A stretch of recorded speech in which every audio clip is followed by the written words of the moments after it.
नमस्कार, welcome you on VK study circle channel. तो आज हम करेंगे Himachal Pradesh public service commission और Himachal Pradesh staff selection commission में जितने भी आज तक के हिमाचल प्रदेश के इतिहास के क्वेश्चन आए हैं उन सबको आज हम इस वीडियो में डिस्कस करेंगे। तो जुड़े रहिए मेरे साथ, बहुत ही ज़्यादा महत्वपूर्ण जो वीडियो होने वाली है। तो आइए शुरू करते हैं आज की वीडियो। तो हमारा आज का पहला क्वेश्चन है, चंबा रियासत के पास 150 से अधिक ताम्रपत्र स्वतः संलेख हैं। इनमें लगभग कितने मोमडन, जिनको मुस्लिम बोलते हैं, काल से भी पहले के हैं? तो यहाँ पर ऑप्शंस हैं, ऑप्शन ए 0, ऑप्शन बी 2, 5 या फिर 7। तो यहाँ पर सही ऑप्शन है ऑप्शन ए 0। नेक्स्ट क्वेश्चन है, निम्नलिखित में से किस रियासत के पास 150 से अधिक ताम्रपत्र स्वतः संलेख हैं? तो यहाँ पर ऑप्शंस हैं कांगड़ा, बुशहर, चंबा या फिर सिरमौर। तो यहाँ पर सही ऑप्शन है option B Chamba. Next question है, हिमाचल प्रदेश के राणाओं और ठाकुरों के बारे में कौन से मुख्य स्रोत हैं? तो यहाँ पर ऑप्शन है राजतरंगिनी, बैजनाथ की प्रस्थियाँ, चंबा रियासत में पाए जाने वाले शिलालेख या फिर उपयुक्त सभी। तो यहाँ पर जो सही ऑप्शन बनती है वो है ऑप्शन डी उपयुक्त सभी। नेक्स्ट क्वेश्चन है, हिमाचल प्रदेश में प्राचीन अभिलेख किस एक प्राचीन लिपि में उत्कीर्ण नहीं किए गए हैं? तो आपको यहाँ पर ध्यान रखना है कि क्वेश्चन क्या पूछा गया है। तो यहाँ पर ऑप्शंस हैं ब्रह्मी, शारदा, इंडो ग्रीक या फिर नागरी। तो यहाँ पर सही ऑप्शन है option C Indo Greek. Next question है, सोहन घाटी जो 40,000 वर्ष पूर्व पुराने औजारों की खुदाई के लिए कभी प्रसिद्ध हुई थी, अब कहाँ स्थित है? तो आपको बताना है कि जो सोहन घाटी है ये कहाँ पर स्थित है। तो यहाँ पर ऑप्शन है तिब्बत, पाकिस्तान, नेपाल या फिर अफगानिस्तान। तो यहाँ पर सही ऑप्शन है option C Pakistan.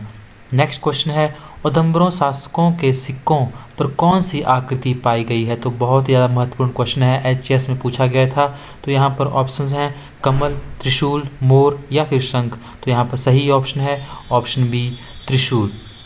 Next question है, 20वीं शताब्दी में कुलिंद राज्य के सिक्के किन स्थानों पर पाए गए थे? तो यहाँ पर ऑप्शंस हैं कालका, नगरकोट, अम्बाला व सहारनपुर या फिर नालागढ़। तो यहाँ पर सही ऑप्शन है ऑप्शन सी सहारनपुर। अगर आपको ये क्वेश्चन खुद से अटैम्प्ट करने हैं तो आप वीडियो को पॉज करके भी पहले क्वेश्चन को खुद अटैम्प्ट कर सकते हो, जो आपको हेल्प करेंगे। और अगर अभी तक आपने मेरा चैनल भी सब्सक्राइब नहीं किया है तो प्लीज़ चैनल को भी सब्सक्राइब कर दें, ताकि ऐसे ही आपको नॉलेजफुल वीडियो मिलती रहे। तो यहाँ पर हमारा नेक्स्ट क्वेश्चन है, एक ताम्रपत्र के अनुसार विक्रमी संवत 1717 चंबा शहर संघ संवत के अनुसार किस वर्ष में पड़ेगा? तो यहाँ पर ऑप्शन है 1582, 1592, 1602 या फिर 1612। तो यहाँ पर सही ऑप्शन है ऑप्शन ए 1582। नेक्स्ट क्वेश्चन है, चकली तांबे के सिक्के जो 10वीं शताब्दी के आसपास मौजूद थे हिमाचल प्रदेश के किस क्षेत्र से संबंधित हैं? तो ये क्वेश्चन 2019 में एचएस में भी पूछा गया था। तो यहाँ पर ऑप्शन है हमारे पास बिलासपुर, चंबा, कांगड़ा या फिर कुल्लू। तो यहाँ पर सही ऑप्शन हो जाती है option C Chamba. Next question है, कौलिंदों के सिक्कों पर किसकी आकृति पाई गई है? तो यहाँ पर ऑप्शंस हैं वीणा के साथ सरस्वती, कमल के साथ विष्णु या फिर त्रिशूल के साथ शिव या फिर वज्र के साथ इंद्र। तो यहाँ पर सही ऑप्शन है ऑप्शन सी त्रिशूल के साथ शिव।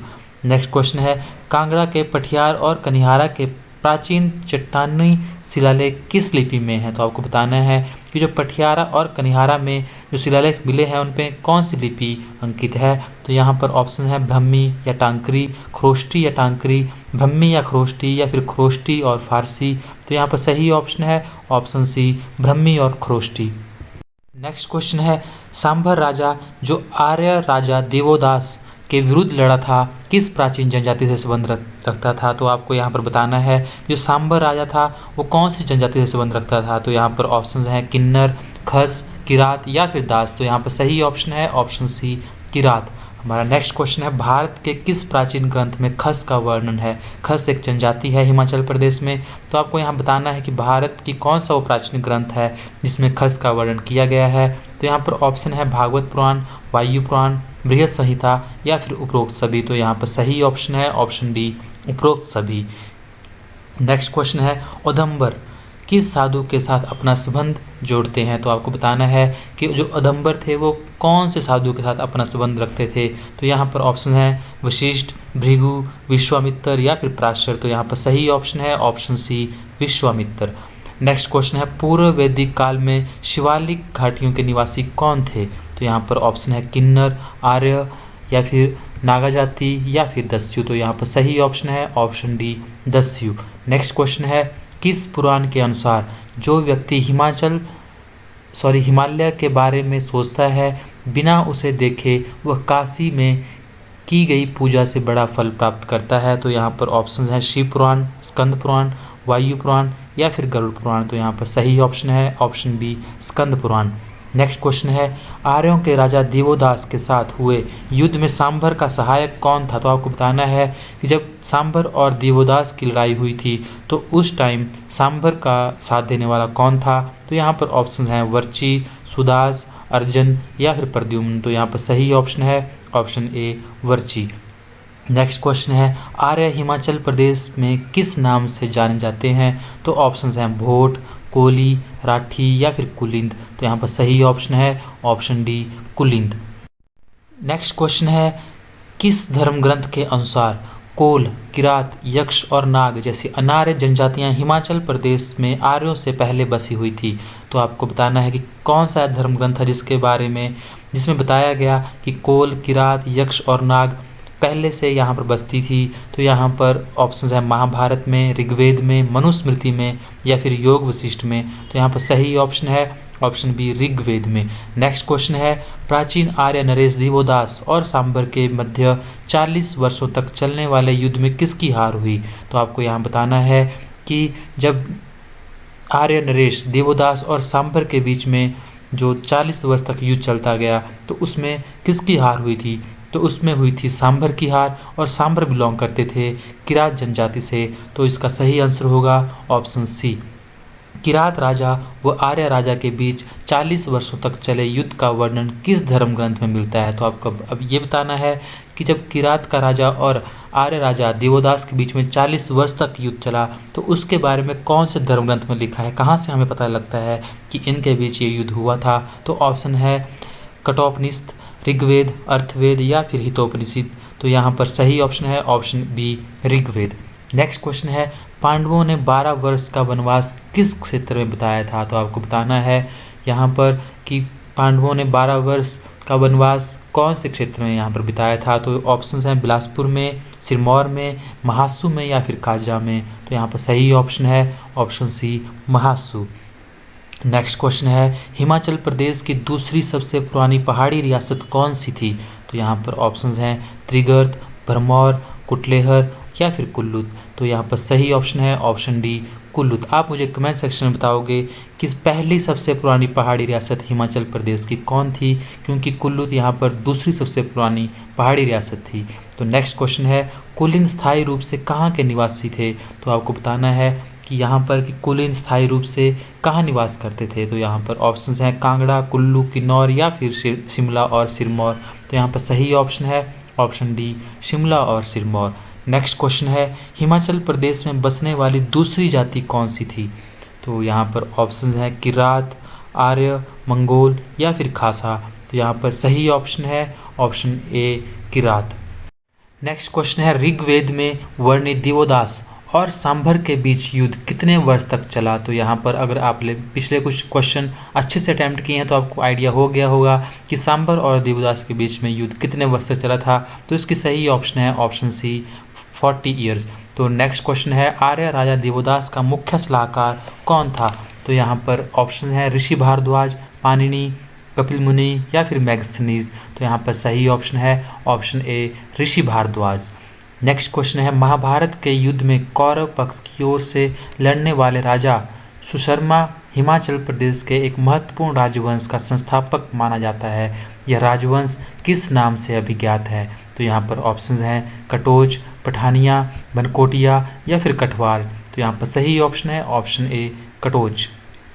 नेक्स्ट क्वेश्चन है हिमाचल प्रदेश में उत्तर पश्चिम में प्रवेश करने वाली तीसरी जाति कौन सी थी। तो यहाँ पर ऑप्शंस है हमारे पास खासा, मंगोल, किरात या फिर आर्य। तो यहाँ पर सही जो आंसर है वो है ऑप्शन ए खासा।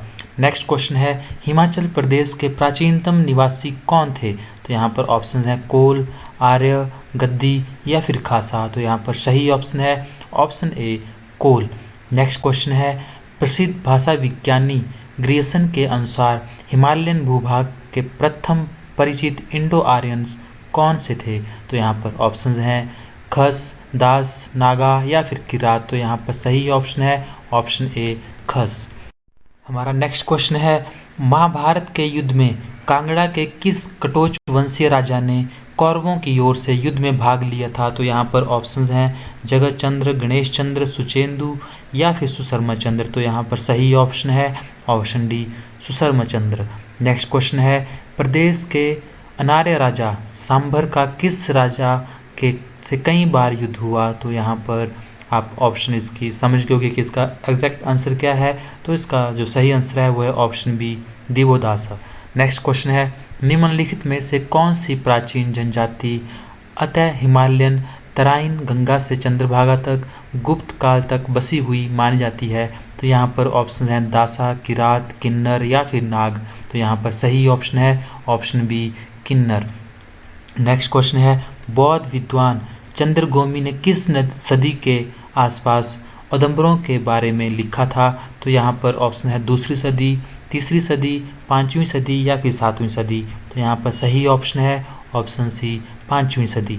हमारा नेक्स्ट क्वेश्चन है अपने प्राचीनतम ढांचे के लिए प्रसिद्ध गांव जिसका नाम सिकंदर महान से जोड़ा जाता है? तो यहाँ पर ऑप्शंस हैं प्रागपुर, मलाना, लोसर या फिर कहतूर। तो यहाँ पर सही आंसर है ऑप्शन सी मलाना।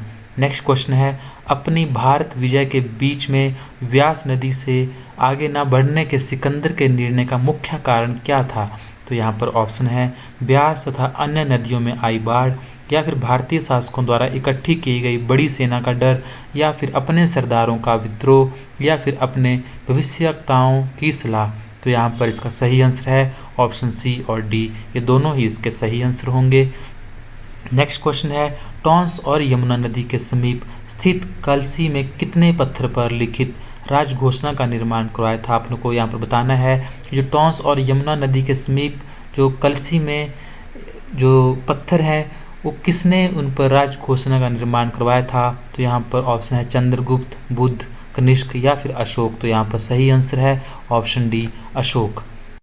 तो हमारा नेक्स्ट क्वेश्चन है सिकंदर ने किस वर्ष ब्यास नदी के तट पर कदम रखा था?